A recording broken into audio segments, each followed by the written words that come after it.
చేసుకుందాం. ముందుగా చికెన్ని మ్యారినేట్ చేసుకుందాం.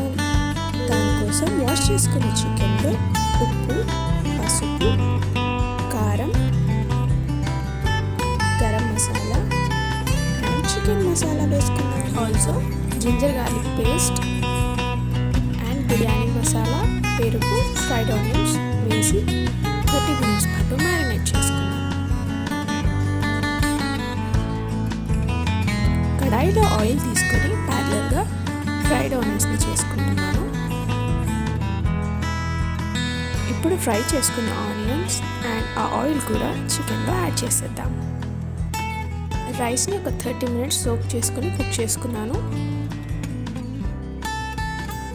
ఇప్పుడు బాయిల్ చేసుకున్న రైస్ అండ్ చికెన్ని అసెంబుల్ చేసేద్దాం. నేను అడుగంటకుండా రైస్ని కింద వేస్తున్నాను ఒక లేయర్గా అండ్ దెన్ చికెన్ని యాడ్ చేస్తాను.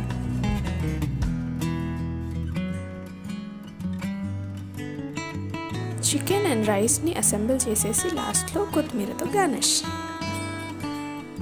ఇప్పుడు దీన్ని ఒక ప్యాన్ పెట్టేసి లో ఫ్లేమ్లో 20 to 30 minutes cook అవనిద్దాం.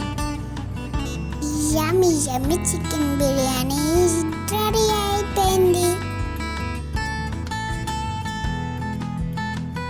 Like, share and subscribe. Bye friends. I love you.